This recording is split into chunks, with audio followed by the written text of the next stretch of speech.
Why are you listening to me? I don't care what you do once this thing's over with. You can lay down and die and rot in the At street. 66, Dan Blocker's son finally confesses what we all suspected. I always felt like there was something different about him. Not just the size, not just the voice. Something quieter. Like he wasn't trying to be admired. And years later, his son finally said it out loud. He really was that person. But let me start somewhere else. Not with Bonanza, not with fame, with a choice. There was a hotel that refused to let Black cast members stay. And Dan Blocker didn't argue, didn't negotiate. He just refused to stay there too.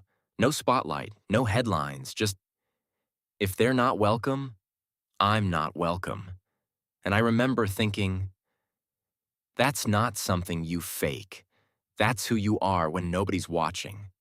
Because most people knew him as Hoss Cartwright, the gentle giant, the one who always did the right thing.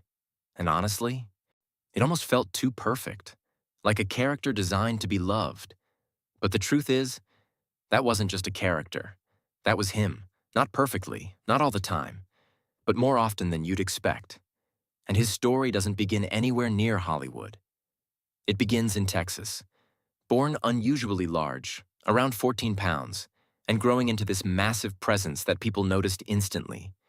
But what stood out wasn't just how big he was, it was how grounded he stayed. Kind, steady, respectful. That didn't change, even when life got harder, especially during the Korean War. Because this part always hits me. He wasn't pretending to be strong later in life. He lived through real combat serving in the United States Army. He was injured, earned a Purple Heart. But what he carried back wasn't pride. It was perspective, a deeper understanding of life, and a strong discomfort with violence. That shaped him. So when Hollywood entered his life, it didn't feel like something he chased. It just happened. His size got attention, but it was his presence that made people stay. And then came Bonanza, Hoss Cartwright. And here's where it gets interesting, because that character, it wasn't far from who he actually was. Warm, honest, loyal. And I think people felt that immediately. You can't fake that kind of sincerity for years. But here's something I didn't expect. He didn't enjoy the fame.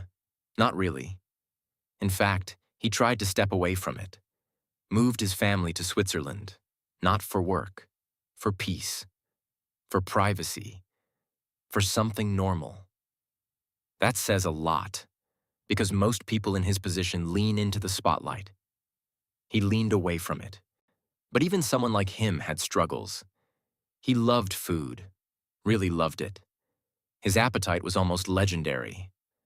And over time, his health started to reflect that. It wasn't obvious to everyone, but it was there. And then came that moment that still feels too sudden. A routine surgery, something that should have been simple, but it wasn't. A complication, a pulmonary embolism. And just like that, Dan Blocker was gone at 43. It feels unfinished, like there was more ahead for him. But maybe what mattered most had already been shown, because years later his son, Dirk Blocker, spoke about him. Not as a star, as a man. And what he shared was simple. That the kindness people saw, that was real. That integrity, real. That quiet strength, also real.